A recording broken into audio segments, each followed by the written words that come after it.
Hello friends, welcome to my channel Shagun Hindi कहानियाँ। आज की कहानी है गृह प्रवेश। दिया आज सवेरे से ही बहुत खुश है। उसने सभी को कह दिया कि आज का खाना मैं बनाऊंगी।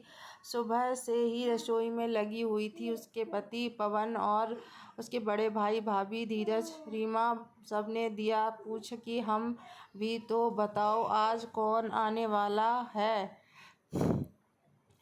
उन्हें देखकर धीरज और रीमा सकपका गए। बोले, अरे ये तो पिताजी हैं। ओह, तो आपने इन्हें पहचान लिया। तो सहमी थी कि आप इनका चेहरा भी भूल गए होंगे, पर ये तो जी वृद्धाश्रम में रह रहे थे और मुझे कहा गया कि वो पता नहीं क्यों घर छोड़कर चले गए। उनके पिता ने ही उन्हें और धीरज को बढ़ा दिया था। रीमा थोड़े गर्म स्वभाव की थी। उसे अपने ससुर के साथ रहना रास नहीं आता था। एक दिन धीरज पिता ने अपने मुंह से ही बोल दिया, बेटा अब मैं बूढ़ा हो गया हूँ, मुझे तुम वृद्धा आश्रम छोड़ाओ। पवन ने भी अपने पिता को ज़्यादा ढूंढने की कोशिश नहीं की। वो भी 2-4 बार फ़ोन ट्राई किया और रह गया। पवन बोला, दिया तुमने भी मुझे नहीं बताया कि पापा तुम्हें मिले कैसे, कहाँ मिले। दिया बोली, तुम्हें याद है पवन, हमारी कंपनी का एक एनजीओ है। क्योंकि पवन ने कई बार उन्हें याद करते करते फ़ोन उनकी फ़ोटो दिखाई थी। मैंने उन्हें अपने और पवन के बारे में सारी बात बताई, उन्हें मानसिक तौर पर तैयार किया और सोच लिया 2 दिन बाद मेरी शादी कोर्ट में हो जाएगी।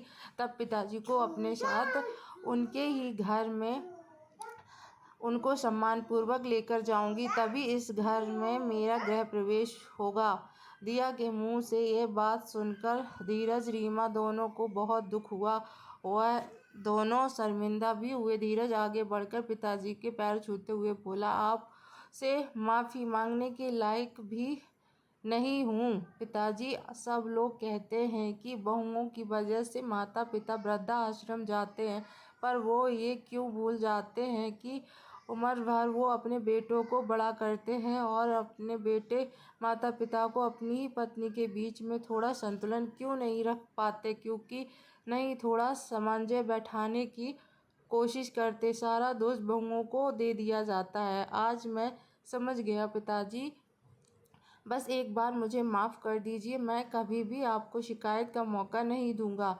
माँ भी तो नहीं है जो हमें सही गलत के बारे में ज़्यादा समझाए। रीमा भी बोली, मुझे माफ़ कर दीजिए पिताजी, मैं भूल गई थी कि आपके प्रति इस परिवार के प्रति मेरी भी जिम्मेदारियां हैं। मेरे घर में भी मेरे माता पिता हैं, अगर उनके साथ कोई ऐसा करे तो कहते कहते वो रो पड़ी। पिताजी बोले, कोई बात नहीं बेटे, मैंने तुम्हें माफ़ किया तो अपनी गलती सुधारने का मौका दो। थोड़े समय के लिए मैं भी अब बड़ों के छत्र छाया में रह लूं। पिताजी बोले, मैं खुशनसीब हूँ कि मुझे इतना प्यार करने वाले बच्चे हैं। मैं बारी बारी दोनों के पास रहा करूँगा। पवन और धीरज बोले, एक बार फिर से आपको बहुत धन्यवाद पापा जी, आपने हमें माफ़ कर दिया, कहकर दोनों पिताजी से लिपट गए। धन्यवाद दोस्तों। अगर मेरी कहानी अच्छी लगे हो तो प्लीज़ चैनल को सब्सक्राइब करें, लाइक करें, कमेंट करें और शेयर करें।